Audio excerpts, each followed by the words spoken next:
Olá pessoal, Paulo Costa aqui do Carro Técnica Treinamentos Automotivos. Para você que está vindo aqui a primeira vez, seja muito bem-vindo. E você que já é inscrito no nosso canal, já acompanha o nosso trabalho, muito obrigado por acompanhar.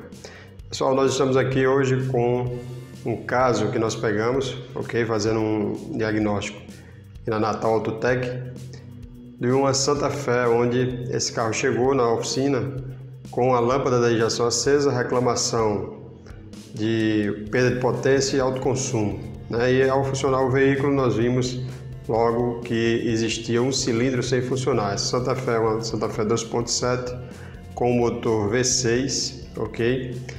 E logicamente ela estava funcionando apenas 5 cilindros, né? Se estava rateando e com característica de apenas de um cilindro sem funcionar, então estava funcionando 5 cilindros. Então nós posicionamos ela para fazer o diagnóstico e entramos logicamente com o primeiro passo do diagnóstico, ok? Se você ainda não procede dessa forma, mas o primeiro passo do diagnóstico é verificar, entrar com o scanner, né? Entrar no scanner com o sistema de gerenciamento do motor ou injeção eletrônica e acessar a memória de avarias.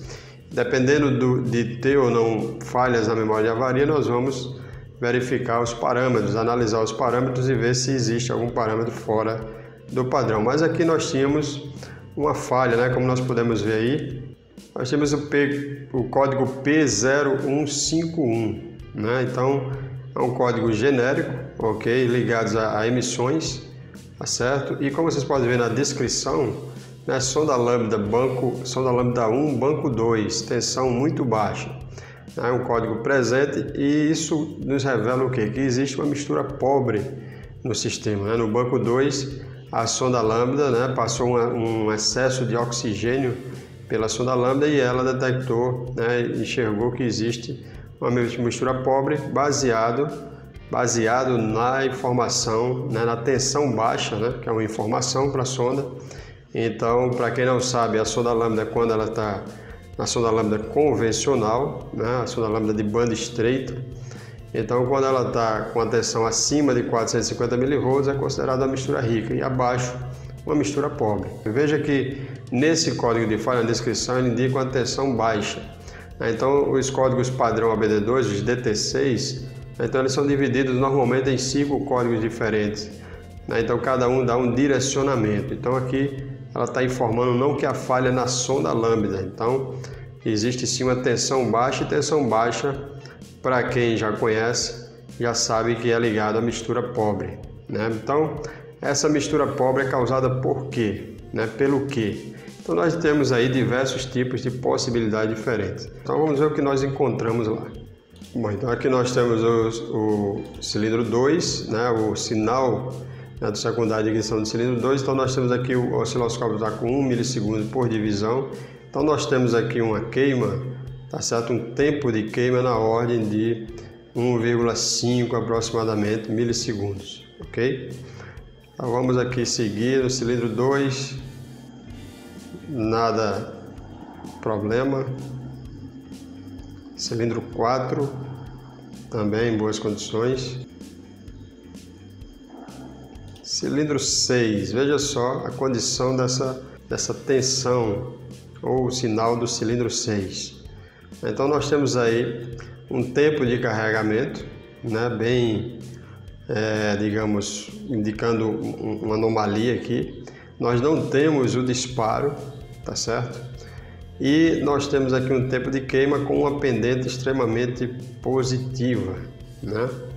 Então tanto é que a pendente aqui está tão se sobressaindo que o trigger, né, ele passou, né, o trigger passou a visualizar esse ponto, né? Nós temos um trigger por borda aqui, então automaticamente o sinal ele se deslocou para a esquerda devido ao trigger. Então o que caracteriza um tipo de sinal desse tipo, né? Isso aí caracteriza uma centelha acontecendo fora do cilindro, né? Nós não temos o disparo porque, como não existe uma resistência, porque o que faz, né, ter a tensão de disparo é a resistência, tanto a resistência do circuito, né, seja cabo de vela, seja a própria bobina de ignição, né, como também a própria vela de ignição tá certo? Que possa estar com problemas, né, de fuga de corrente, e aí eu não tenho disparo, porque como eu não tenho resistência, a resistência e também a resistência aérea, né, nós citamos em um vídeo recente, nós temos também a resistência aérea que faz com que o pico de tensão ele aumente. Tanto é que se eu tiver um problema de compressão, né, de pressão de compressão no cilindro, eu também tenho afetado tanto o nível do disparo, né, como também a linha de queima, tanto a tensão quanto o tempo. E nesse caso aqui nós não temos tensão, pico nenhum de disparo, né? Então isso caracteriza uma fuga de corrente. Nós fomos, a partir dessa informação, avaliar de uma forma melhor. Primeiro nós fomos avaliar o primário. Então vejamos no cilindro 2 aqui, né? No cilindro 2 nós temos uma corrente aqui, nós temos 5 amperes por divisão, não é isso? Então nós temos aqui, ó, 5 amperes e aqui vai dar aproximadamente 7 amperes aqui, certo? 1, 2, então nós temos aqui aproximadamente 7 amperes no cilindro 2 e a rampa de corrente ela está dentro do especificado, né? É uma rampa que esse tipo de controle de corrente é o modo saturado, então a unidade de comando manda o negativo, manda o massa para o primário da bobina e mantém, né? Manda o controle e mantém.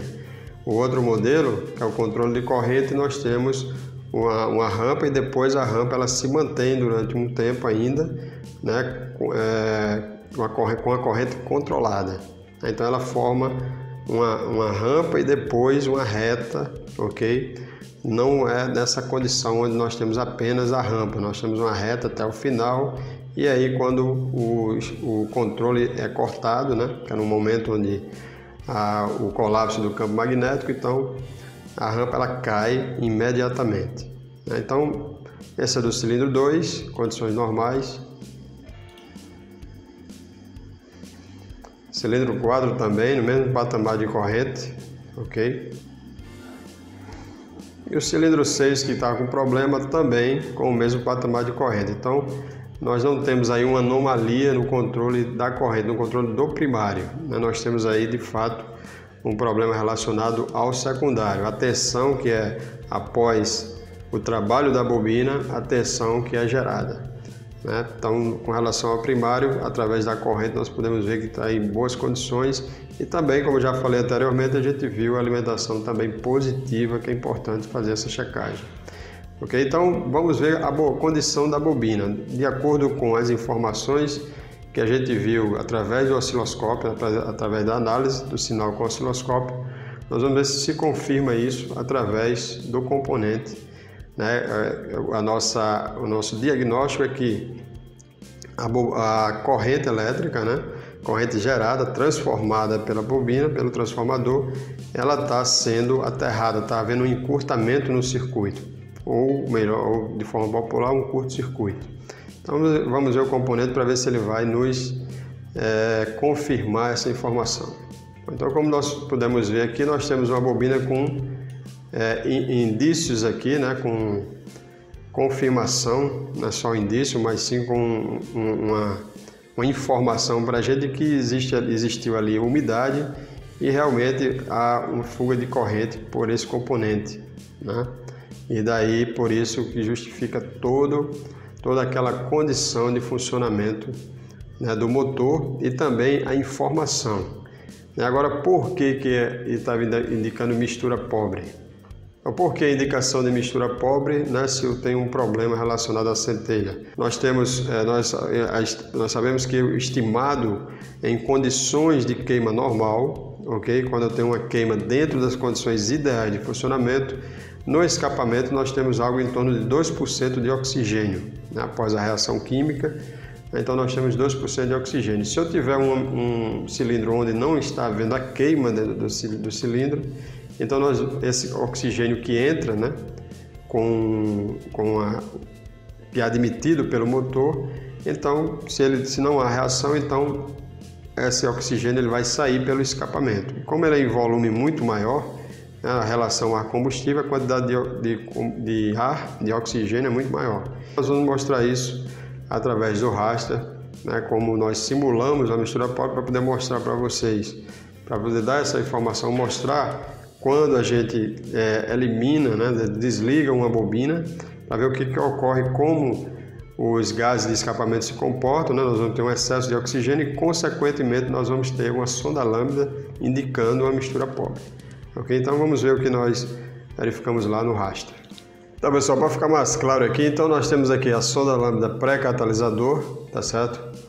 E nós temos aqui a sonda lambda pós-catalisador. Então,